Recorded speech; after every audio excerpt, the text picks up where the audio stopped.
BNP যখনই সুযোগ পেয়েছে মানুষের কল্যাণে, মানুষের মঙ্গলে বিএনপি তার রাজনীতি সামনের দিকে এগিয়ে গেছে। আজকে জুলাই বিপ্লবের পরে সংস্কার শব্দটি জুড়ে সুরে আলোচনায় এসেছে।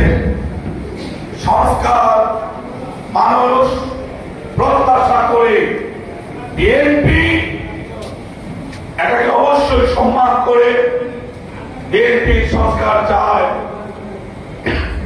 জাতীয়ভাবে দেশনেত্রী বেগম খালেদা জিয়া 2016 সালে বিএনপির চেয়ারপারসন হিসাবে দলের পক্ষে জাতির সামনে, বিশ্ববাসীর সামনে ভিশন 2030 তুলে ধরেছেন।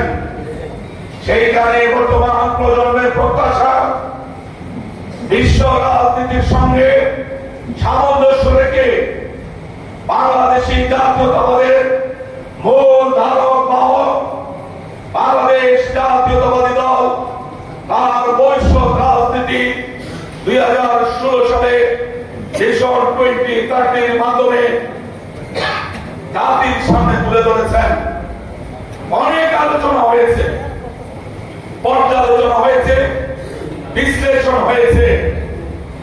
হাসিনা ভয় পেয়েছে, খালেদা জিয়ার নতুন ভাবনায় আমাদের ছাত্র শ্রমিক, এদেশের যুব সমাজ সহ সকলকে যখন আরো বেশি উজ্জীবিত করে ফেলেছিল, সেই জন্যই শেখ হাসিনা চক্রান্তের আশ্রয় নিয়ে মাত্র 2 কোটি টাকার ভিত্তিহীন মিথ্যা উদ্দেশ্য প্রণোদিত একটি অভিযোগের ভিত্তিতে খালেদা জিয়াকে আজ্ঞাবহ কোর্টের মাধ্যমে সাজা দিয়ে জনগণ থেকে আলাদা করেছিলেন।